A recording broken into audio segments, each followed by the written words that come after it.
Topping your travel news this summer, more Americans are deciding to vacation off the beaten path. The trend to visit less popular destinations emerged after the pandemic when over-tourism once again became an issue, and it's only growing.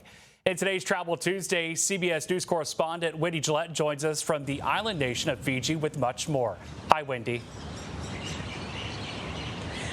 Hey, Brennan, there is no country that probably better represents the off-the-beaten-path trend than Fiji.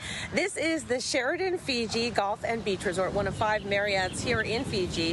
The country is made up of more than 300 islands, and right here in the South Pacific, you're rewarded with views like this after an 11-hour direct flight from the West Coast.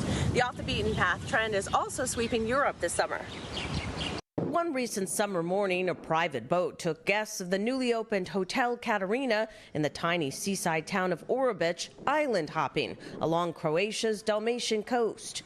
There were few yachts compared to those packing the Mediterranean, just quiet, charming stops and swimming in the light blue Adriatic Sea, followed by pool time and peaceful relaxation back at the hotel. The beauty is that you do not have the burden of over-tourism, so you really have the opportunity to experience everything really authentically. That translates into authentic dishes and local wine from Corte Catarina Winery at the hotel's sister property a half-mile up the road, made with the company's own grapes from nearby vineyards. Another destination far from the summer crowds is in southeast France. This is Zegnier-Île-de-Bendour, a private island less than 1,000 feet off the French coast. It's a short boat ride away, but feels miles from hot and crowded French cities. The island, one of those where we stayed for a special raid, opened in May after a 5-year renovation, unveiling a village with 4 restaurants and 3 bars, a large spa, and 3 separate blocks of rooms, most with sea views.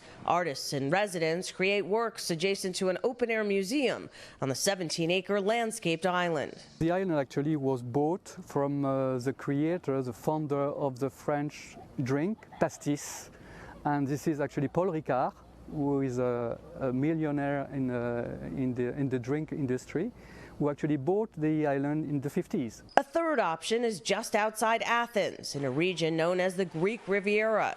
The Greece-based Domes Resorts brand just launched a glamping retreat called 91 Athens Riviera, with luxe cabanas fancier than most hotel rooms, some with plunge pools. The main advantage is that from the moment you enter the gate, you don't realize and you don't feel that you are in Athens. We are 25 minutes from the city center, from the airport. But with 8 tennis courts, 2 pools, and a beach club along the secluded waterfront, tourists can get off the beaten path towards serenity. More cities in Europe are taking steps to combat over-tourism, such as restricting large cruise ships, charging day fees, and clamping down on short-term rentals. Brennan? And Wendy, are there any issues with over-tourism in Fiji? No, over-tourism is not an issue, though tourism is growing quickly. Last year, almost 1 million tourists visited Fiji, according to the country's Bureau of Statistics. And according to Marriott, about 30% of its guests at its 5 Marriott properties are American. Brennan? Alrighty, Wendy Gillette in Fiji, thank you.